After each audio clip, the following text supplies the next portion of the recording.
Hello again, everybody, and welcome to this very special edition of Freeform Friday. No, this is Freeform Friday Eve. Joining me today, a very special guest. He's the primary songwriter and producer of Jeff Tate's latest album, Operation Mindcrime 3. And I know what you're all saying. Isn't that a Queensryche album? Well, maybe we'll get to that as to how and why Jeff is able to release albums under or using the title and likeness of Operation Mindcrime. Unfortunately, Jeff Tate is unavailable to be here with us, but I do want to thank Boyd and also Susan Tate for giving me the opportunity to talk to one of the main men responsible for Operation Mindcrime 3, Mr. Kieran Robertson. What's going on, sir? How are you? Thank you so much for joining us. Hey, David. Thanks for having me, man. I appreciate it. My pleasure. So, the very first question that I have for you is what was life like growing up in Glasgow, Scotland for you? Cold and rainy. No, yeah, it was good, man. I mean, I had a good childhood, really supportive mum and dad. I just there wasn't too much in the way of uh, you know, uh, I mean, I wasn't too much in the way of music. I went to a great music school called Loud and Proud. But I'm the typical sort of left high school to try and be a rock star. So I was always just more interested in hanging out at the music shop, than learning anything. But yeah, very proud to be from Glasgow. And how big was music an influence in your life? And what style or styles of music influenced you early on?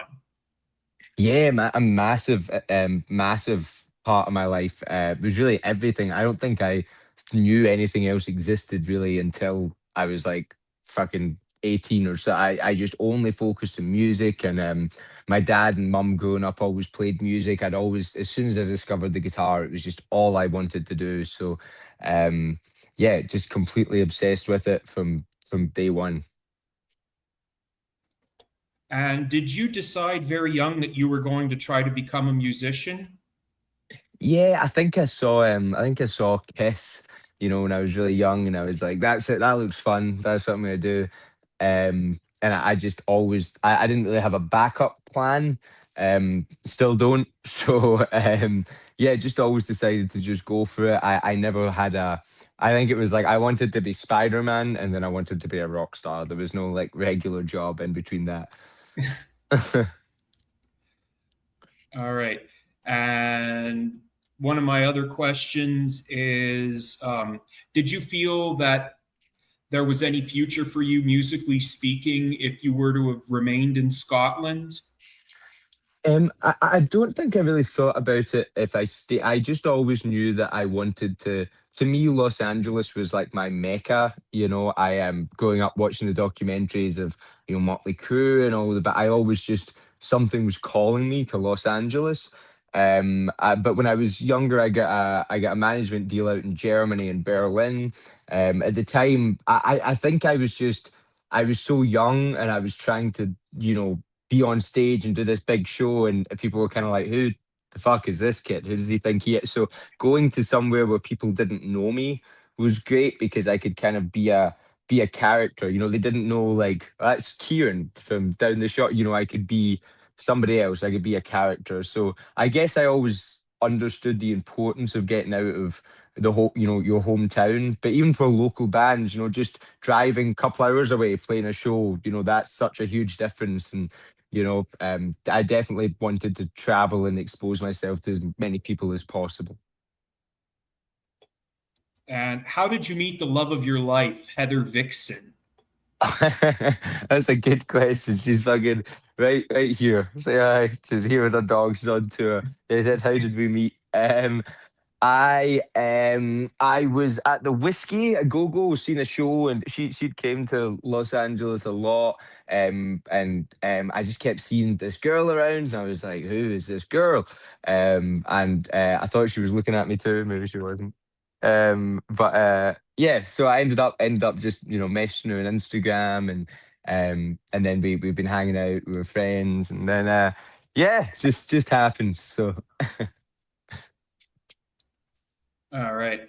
And how does it make you feel when music journalists label you as a dream pop or emo rock, even though no one even uses the term emo anymore? That's like an ancient relic from the crypt, or dark rock or gothic artist. yeah, I saw that. Somebody said that. I don't look up like if you Google a bit, like somebody said though, like you're like it says like Kieran is like emo pop or something.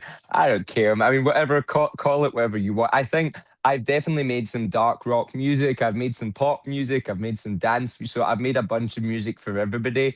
I guess when I was younger, I was a little bit heavier in the eyeliner, and I had the time to do it. So maybe some of the old pictures are that. But yeah, I mean, if the worst thing they're saying is emo or whatever, that's fine.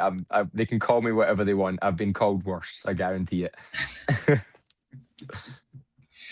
Tell us about your friend and eventual bandmate, Jack Ross. Yeah, man. Jack's he I've known Jack since we were like 15. He was one of the only he's from Scotland as well. He was probably one of the only people, so apart from my parents and very small people, that kind of believed in me. I would do weird, like I was really into Marlon Manson for a while and Kiss, so I would have like makeup on everybody, and a lot of people at that age, 15, were like, I'm not wearing makeup. And Jack was always just like, yeah, whatever you want. He trusted my vision. So when I got the deal in Germany, I was need the bass player.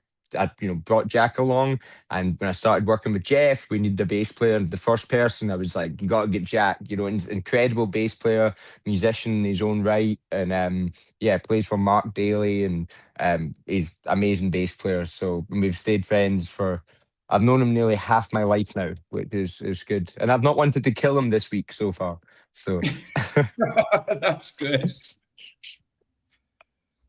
How was it to play at the Cat House? Because I know that there was a cat. I know there's the legendary Cat House in Los Angeles, or was in Los Angeles, but wasn't there one in Glasgow? Yeah, I was just thinking about that the other day as well. Like it's sort of what's the word, serendipitous or whatever the fuck. But like, yeah, there's a venue in Glasgow called the Cat House, which is a famous rock club. Lots of bands play there, and with my solo band, our sort of hometown show was the Cat House. And then obviously now playing for Faster Pussycat and Tammy Down had the Cat House. With Vicky Rackman. I love the Cat House. It's a great venue in Glasgow.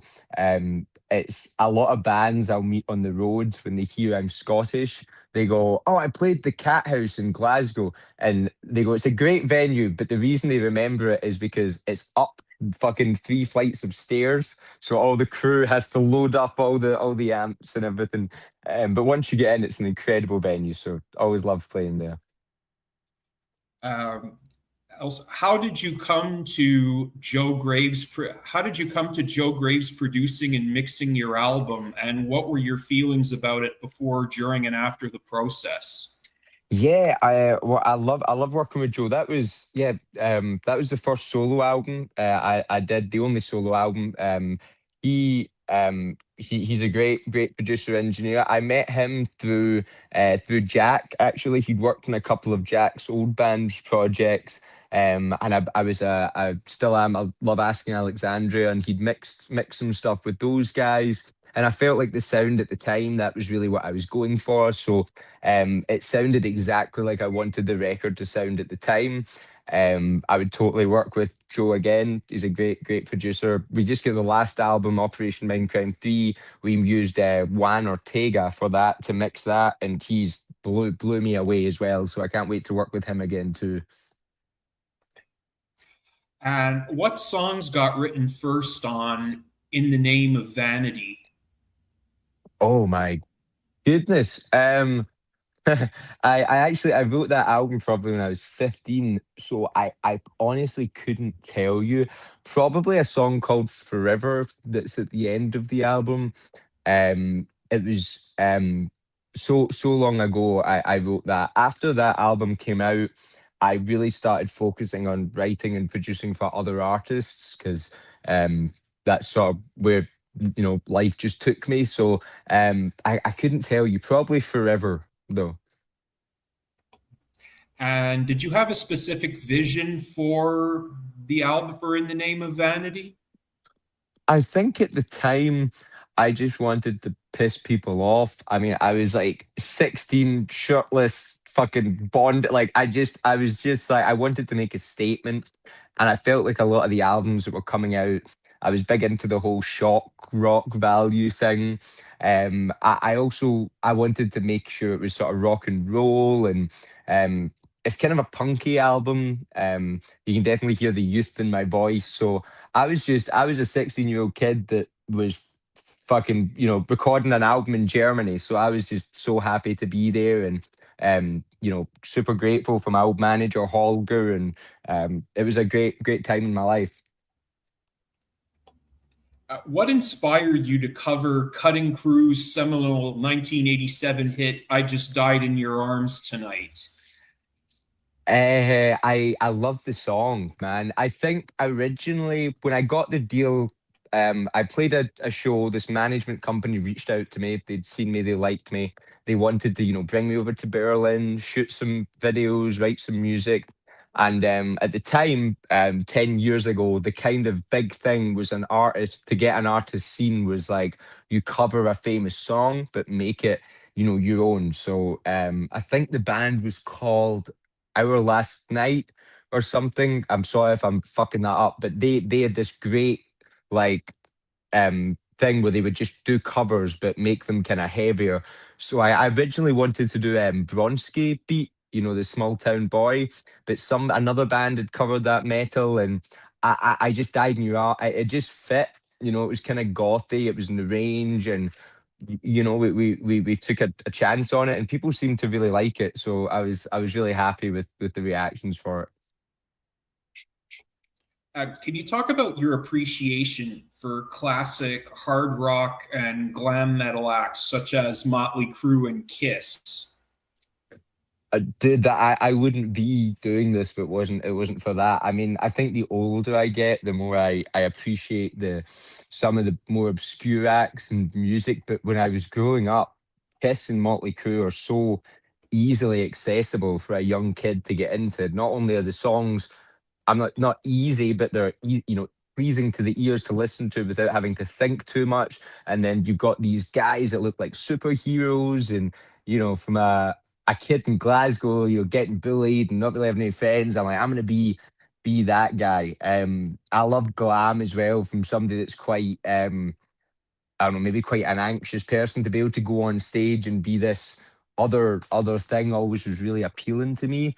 And I mean, I love the punk rock aspect of it as well. The sort of just fuck you of Faster Pussycat. That's really in my core and my bones. That's what I was brought up on. I love Queensryche, love the prog, but if you give me I want a Les Paul through a Marshall stack and some good old fashioned rock and roll. What was your first meeting with the legendary Jeff Tate like? Um, Weird. I briefly met him in Scotland, and I got a picture with him and said, but it's just a hey. And I flew out to America to join the band, and I'd only received half the set list. There was a miscommunication, and I showed up, and I was like, Jeff was, very nice. Hey, nice to meet you. He goes, have you learned X, Y, and Z songs? And I was like, oh, I didn't get them. You didn't say, and he was like, oh, they're available online. And I was like, he fucking hates me. He does like me. Yeah, I'm fired tomorrow. I'm going home. Because he like went to his hotel or something. So I was like, that's it. He never. But he's just been next show we played them and it was great. He's been the nicest guy and so supportive and he's funny and yeah, he's sort of shy until you get to know him and then he's just one of the lads. And how big of a fan was Jeff of your previous output when you first started working together? I don't, he wouldn't have known who I was in terms of being a fan of me. What I think got me the gig though was when they were on the fence, waiting. I'd submitted my song and they go, okay, we like this guy, but the fact they can look me up and see I had those music videos online, I had the songs out.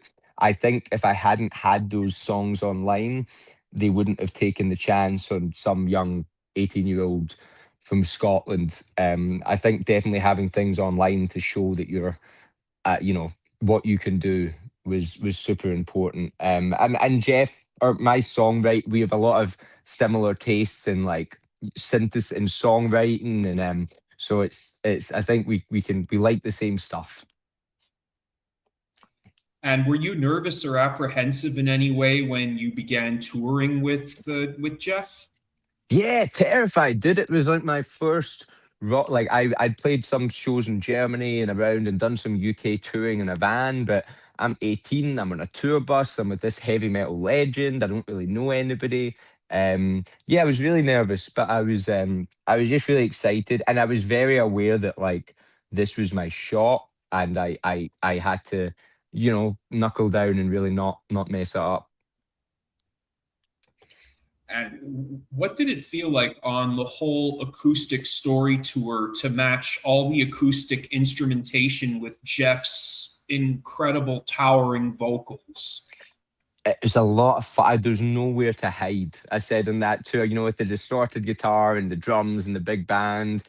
We still have to be tight, but we can still, use a bit of leeway with the acoustic and just, there's just no, any wrong note is amplified. So it definitely made me a way better guitar player very fast.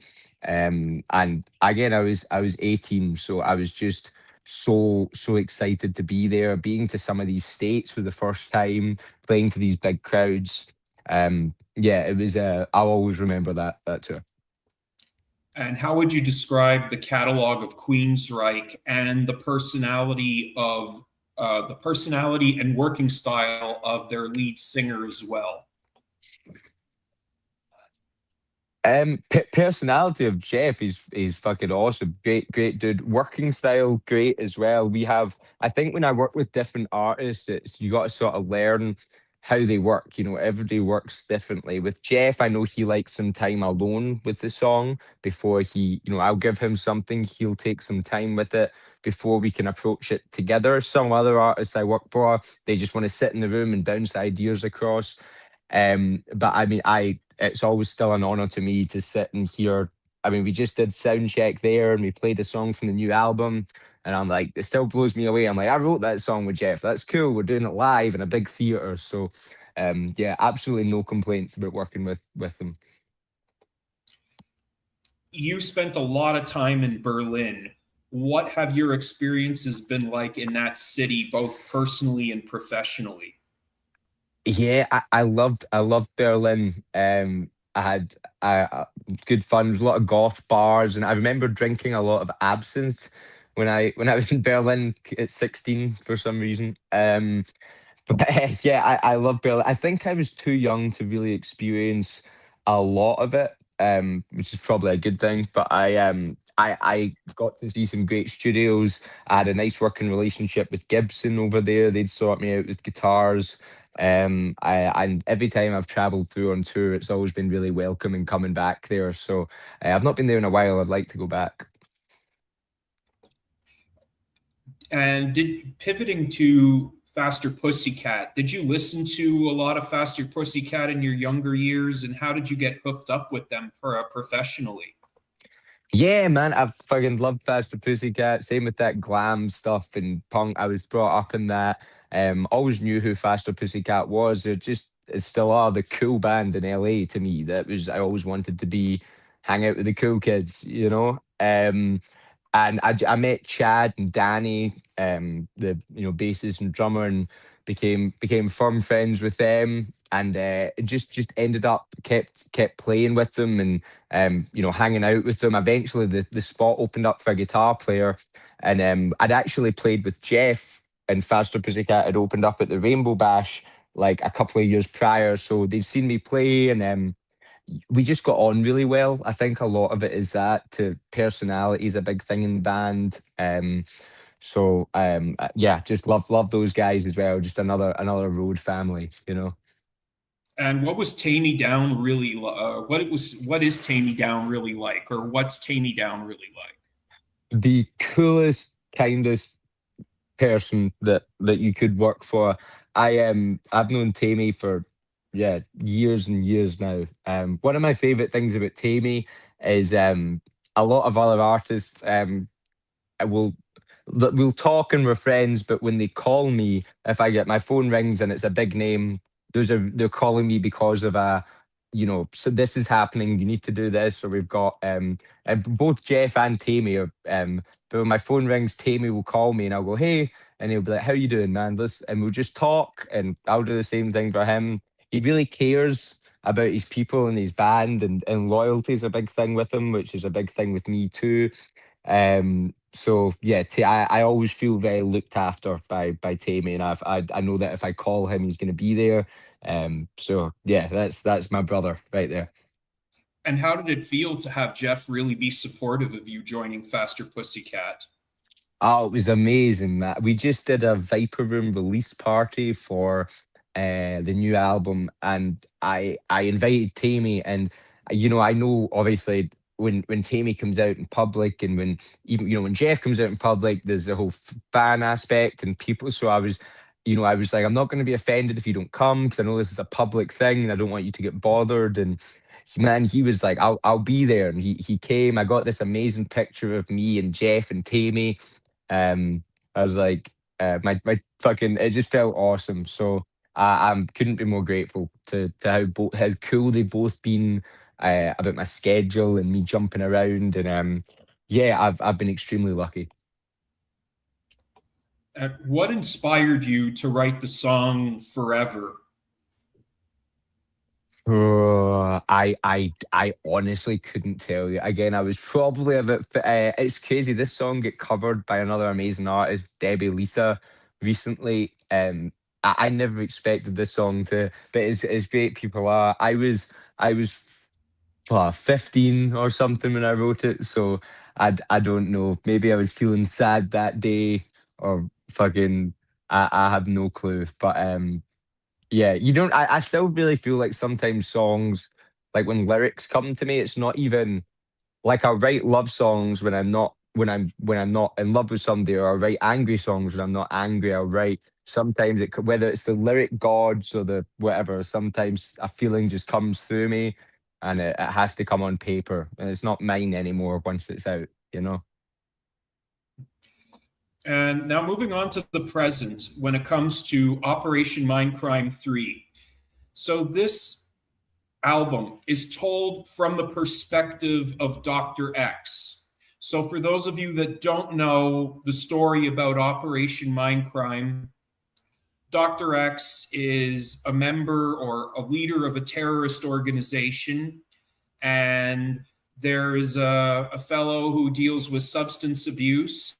So Dr. X becomes his pusher, his dealer, and also he sends this man to go and do his evil bidding. Uh, funny story though, and this is something I wanted to ask Jeff, and I don't know if Jeff ever brought it up with you, because one of the in fact, Jeff was here in my hometown of Montreal when he was coming up with the very first Operation Mindcrime, and he was at a bar. I couldn't tell you which one, but he had met an individual who claimed that he was a member of a terrorist organization, and this individual that Jeff met was the precursor of the Dr. X character. So that was something I definitely would have wanted to ask Jeff about, as well as many of the inspirations that our great city gave to him as his muse. Did Jeff ever tell you about the goal that he was aiming to create with Operation Mindcrime 3? And did he ever go into any details about the stories or the experiences that he personally went through in our city when it came to creating the initial Operation Mindcrime? That is a really good question. Jeff has told me before. Again, obviously, that was in Montreal. I don't want to speak for Jeff. I vaguely remember. I remember him telling me a story about seeing a nun in a church, and that was Sister Mary. And I do also vaguely remember that story. The the organization of meeting somebody. I think what's great about Jeff is he'll pull inspiration from lots of different things. I'll need to ask him about the terrorist organization guy in the bar again, we definitely were very considerate of the story when we were writing the album. We again, for me, that's all Jeff's mindset. And even if I ask questions about certain things, even in the songs I wrote with him, I'll go, okay, so that lyric says this. Does that mean that? And he'll go, does it? He wants me to even still think, and it's cool. We're looking reviews and we're still seeing like people being like, does this what this means and this what that? I think he likes people to think about it, right? Because that's what a good concept album does. But I need to ask him again about Canada and what the inspiration was there. But he definitely does talk about that's where he did it, that's where the inspiration comes. And this is a bit of a controversial question. Think I already kind of know the answer, but I'd like to hear your perspective. Tell us about Operation Mindcrime 3 and why it was recently released under Jeff's name rather than Queensryche, even though I think I already know the answer to that. Yeah, well, I guess the simple answer would be because Jeff isn't in Queensryche anymore. So Jeff is Jeff Tate. So the album was done under Jeff Tate. Michael and Eddie have the Queensryche name. They weren't on the albums. Put it out as Jeff Tate. And obviously, I can't say enough good things and how much I respect. Michael, Eddie, Chris, Scott for all those for the amazing Operation Mindcrime album and all the other work. But yeah, this is a Jeff Tate album. This is our album. But we did again. I have greatly studied the original, and we really tried to tie it together. And we're wrapping up the interview slowly. I didn't want to take too much of your time, and I'm very grateful for the time that you took to come and speak to the likes of me, who is a relatively unknown from Montreal, but a huge Queensryche fan. In Okay. closing, what does the future hold for you? Well, hopefully I don't get fired. That's that's kind of my thing. I'm just grateful to keep playing music, and if I can keep, I mean, music's been my full time job for years now. So that's to me, that's making it to me. I'm more than happy with that. So if I get to keep doing music, writing for amazing artists and touring around, that's my plan. I'd love to work on more music with Jeff. I'd love to working some more albums this year. I'm hoping now that I've finally got this project done, I can get some more albums under my belt. And just a reminder to each and every one of you, save the date. November 7th, Jeff Tate will be here in Montreal at the Olympia Theater, if I'm not mistaken. And Yes, tickets sir. are on sale now. And this will be the very last time you will hear Operation Mindcrime in its entirety. So if you have all been longing to hear the album played live from start to finish, the time to act is now, because this will never happen again. I had the honor and privilege of seeing both Operation Mindcrime 1 and 2 being played from start to finish almost Wow. 20 years ago to the date that Jeff will be returning to Montreal. That's crazy, man. Well, I'm glad you're getting to see it again, brother. Yeah, and I'll be there. I'll be there, and I'd be looking forward to meet each and every one of you. So, Kieran, I want to thank you so much for the time that you gave me, and best of luck, best wishes to you, to Jeff, and to the rest of the band. Operation Mindcrime 3 is available now on CD, on vinyl, and any other way you get your music. And if you haven't already, I can't stress this enough. Please like, subscribe, and hit this notification bell so you get advised every single time we put out some new content like this. Thank you very much for the time. I'm David Buchanan. He's Kieran Robertson. Take care of yourselves and each other. Rock on and be safe out there. Until next time, take care, everybody.